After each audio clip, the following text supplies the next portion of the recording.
I need someone who can support my lifestyle, my girlfriend said when I told her I went bankrupt. I stayed silent, posted one photo, and let her block me before the calls started pouring in. But she stopped smiling when she heard, "My name is Colton. I am 29, and I found out the hard way that my girlfriend did not love me. She loved my lifestyle. For 3 years, I had been running a tech startup. It was not huge, but it was solid. Bills paid, savings growing, clear road ahead. 14 months before everything went down, I started dating Morgan. She was 26, beautiful, social, always surrounded by her friends, Bree, Kendall, and Sloan. Early on, I honestly thought I was going to marry her. From the start, there was a pattern I should have paid attention to. Her friend group lived for expensive experiences. Weekend trips to Napa trendy restaurants where the bill was bigger than a week of groceries. Spa days that cost more than some people's rent. Somehow, I was always the one paying. There was always some reason why it made sense. A promotion to celebrate, a birthday, someone feeling stressed and needing a treat. My card kept getting handed over, and I kept telling myself this was what a good boyfriend did. My best friend Jackson was the one who kept questioning it. He had known me long before I had money. He saw how often I paid, how rarely Morgan did, and he kept asking when I had last seen her reach for a check or offer to take care of something. I kept defending her. I said she was just generous with her friends, that she liked making memories, that I did not mind paying because I loved her. Then Jackson found out I was thinking about proposing. That changed the way he spoke to me. He told me it was crazy to commit to someone without knowing how they would act if my money ever disappeared. He suggested an idea that sounded manipulative at first. Fake a financial collapse and see how Morgan responded. I pushed back, but the more I thought about it, the more I realized I was scared to know the answer, and even more scared to stay blind. So I set up the test. I spent a weekend putting together fake documents, showing investors pulling out and revenue crashing, emails, spreadsheets, everything. By Monday, the story of my failing company looked real enough that it made my stomach twist when I read it. That morning, I asked Morgan to come over and told her the startup was supposedly going under. I told her funding had been pulled, that I might be facing bankruptcy, that I could lose everything. I was braced for tears, worry, maybe a hug.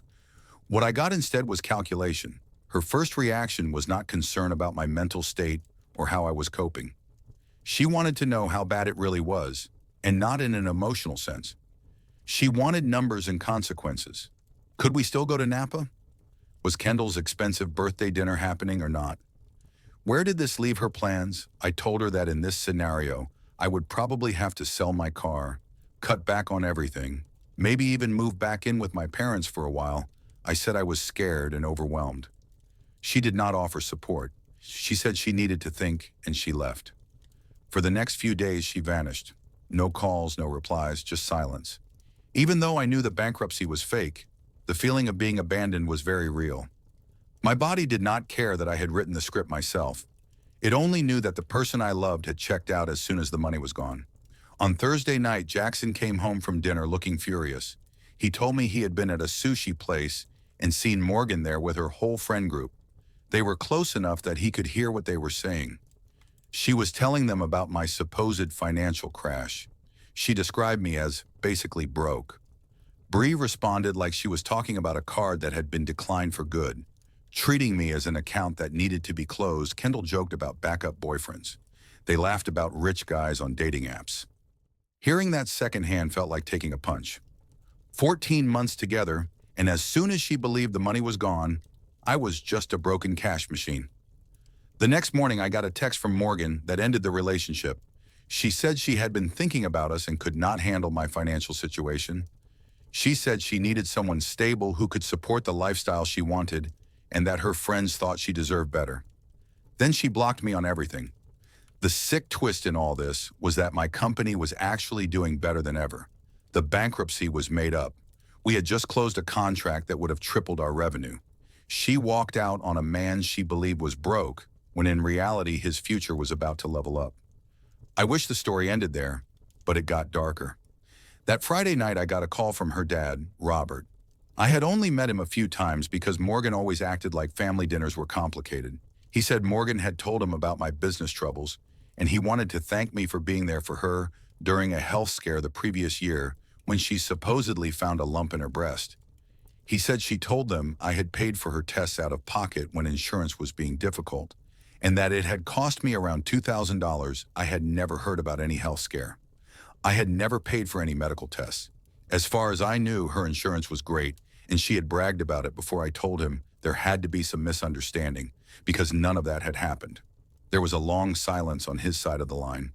Then he admitted that she had asked her parents for $3,000 to pay me back, saying she did not want to be in debt to her boyfriend. While I had been paying for dinners, trips, and spa days, she had been scamming money from her own parents using a fake cancer scare and a fake story about me as cover. They thought they were reimbursing me for generous medical help. In reality, she was pocketing the money. When I hung up, I felt physically sick. This was not just someone who liked an expensive lifestyle. This was someone who would fabricate serious illness and use the people who loved her as sources of cash. Jackson came over, and I told him everything. He did not sugarcoat it. He said she had been running a con from every angle, using me and her parents to fund the same image of herself. That night, his younger sister Lily came home from nursing school. She had been gone for her clinical rotations, so she had missed most of my relationship with Morgan. She walked in, saw me looking destroyed on the couch, and immediately switched into caregiver mode. Jackson gave her the short version, and she responded with genuine sympathy, not gossip curiosity. Lily made me food when she realized I had barely eaten. She stayed up with me when my anxiety spiked into full panic. She did not push for details I was not ready to share. She just sat there, calm, steady, and present. At one point, she told me that even if the bankruptcy story was fake, the feelings it triggered were real and valid. It was the first time in days I felt truly seen. By morning, she was on her laptop researching financial exploitation laws, trying to understand whether what Morgan did to her parents might be reportable. She explained that in healthcare, they are trained to spot signs of people taking advantage of vulnerable family members. She saw a pattern right away. Nobody asked her to do that. She did it because she cared. In the middle of that emotional chaos, the universe threw another curveball. On Monday, my business partner David called with real news. A major venture capital group wanted to buy our platform for $42 million. They wanted us to stay on, and the offer was solid. Overnight, the man Morgan had just dumped for being supposedly broke was on track to become a millionaire. When I told Lily, she celebrated like it had happened to a brother. She laughed about the timing and called it cosmic justice. But her main reaction was pride and happiness, for me as a person, not excitement about what I could buy. I posted a subtle story with part of the acquisition document and a vague caption about new beginnings. Within hours, my phone lit up. Morgan called, Bree called. Later, Sloan approached us in a coffee shop. The woman who had blocked me for being fake, Brooke, suddenly wanted to talk, wanted another chance, wanted to apologize. Every attempt came after the money appeared, not during the fake crash. Lily did not let them rewrite the story. When Sloan tried to paint Morgan as scared and misunderstood, Lily calmly pointed out that my worth was not tied to how many trips to Napa I could fund, and that none of them reached out when they thought I was sleeping on Jackson's couch with a failed business. It was the kind of quiet defense that hits harder than yelling. Eventually, Morgan confronted me directly and tried to frame everything as one bad decision in an otherwise good relationship. She reminded me of our history, the trips, the memories. She tried to suggest that Lily was taking advantage of my vulnerable state.